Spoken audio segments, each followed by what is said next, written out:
Retour sur le plateau de TV Finance. La bourse de Paris démarre sa séance relativement stable, une hausse de plus 0,04%. Et comme tous les lundis, on va donc s'intéresser au CAC avec vous. Mathieu Serron, bonjour. Bonjour Roselyne. Vous êtes trader et fondateur de Galileo Trading. L'indice parisien a donc terminé à l'équilibre. Une semaine en dents de scie, rythmée par les décisions de banque centrale. Tout à fait, les semaines se suivent et se ressemblent avec, d'un côté des marchés européens, le CAC et le DAX en l'occurrence, qui piétinent, évoluant entre les mêmes limites depuis, plusieurs mois. 4 mois pour le CAC et plus de 3 mois, sur le DAX, et pendant ce temps-là, on a des marchés américains qui, quant à eux, s'envolent, réalisant, régulièrement de nouveaux records. Encore vendredi, de nouveaux plus hauts sur le SP 500 et sur le Nasdaq. Porté par, vous le disiez, eh bien l'assouplissement monétaire qui est en cours avec la Fed qui a baissé, ses taux de 0,25 points de base, la semaine dernière, et ce qui profite notamment aux valeurs, technologiques qui se comportent extrêmement bien, et la performance en ce moment, elle est vraiment allée chercher de ce côté-là.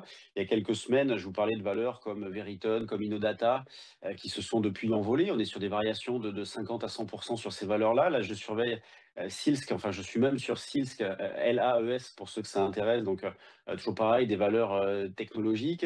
Parce que pendant ce temps-là, sur les indices, eh bien, si on prend les États-Unis, il y a très peu de retracements exploitables. Donc soit on est dans le coup, on laisse porter, on en profite et tout va bien, et on remonte les stops progressivement, soit on n'y est pas et c'est très compliqué de reprendre des positions dans ce contexte-là, dans la mesure où justement on a très très peu de retracement exploitable. Et quand on va du côté européen, les marchés font du surplace, on a une volatilité intraday qui reste assez faible, on a une absence totale de directionnel. Vous voyez, on a à court terme une alternance entre des billets haussiers et des billets baissiers. Sur le CAC, là, on peut prendre comme pivot à très court terme la zone des 7750, considérant qu'au-dessus, on est plutôt du bon côté, et en dessous, à court terme, on aurait une petite fragilisation avec éventuellement les 7650 jusqu'aux 7550 en ligne de mire.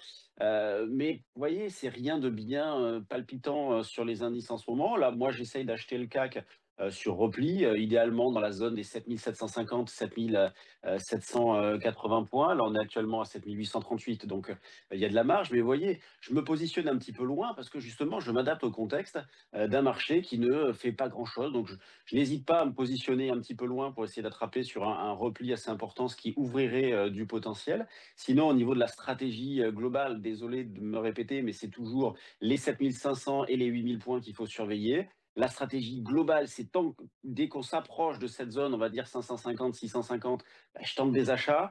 Et quand on s'approche de la zone des 7900, 8000, plutôt des ventes. Vendredi, on est revenu dans cette zone-là d'ailleurs. Et ce qui est intéressant, c'est que justement, les niveaux graphiques étant parfaitement identifiés, eh bien, on peut très bien vendre vers le plus proche possible des 8000 avec une affirmation au-dessus, et acheter le plus proche possible des 7500 avec une affirmation en dessous. Donc, au moins, le cadre est extrêmement clair. À surveiller aussi toujours des tensions qui sont persistantes, aussi bien sur les taux, avec un rebond, notamment le 10 ans US qui a repris 14 points de base depuis mercredi matin. Des tensions aussi géopolitiques avec ce week-end des avions de chasse russes qui ont pénétré l'espace aérien estonien. Et d'ailleurs, on va avoir aujourd'hui une réunion du Conseil de sécurité de l'ONU. Porsche qui a annoncé un profit warning, donc qui perd actuellement 5%, Porsche. Donc quatrième avertissement consécutif, ça fait beaucoup. Et en catalyseur cette semaine, nous aurons, alors notamment vendredi, les chiffres d'inflation PCE Core aux États-Unis, qui vont bien évidemment être scrutés de près, même si on y voit assez clair désormais sur les baisses de taux, puisque ce qui a été annoncé la semaine dernière, c'est 25 points de base lors des deux prochaines réunions, donc 25 points de base fin octobre et 25 points de base au mois de décembre concernant la Fed. Donc, toujours des marchés qui restent bien orientés aux États-Unis, bien orientés en Europe aussi, dans la mesure où les tendances de fond, elles, restent long terme, mais le moyen court terme reste extrêmement hésitant. Merci beaucoup pour votre analyse, Mathieu Serron, et belle journée à Merci. vous. À suivre après une nouvelle pause, les valeurs qui bougent, ce sont les market movers. À tout de suite.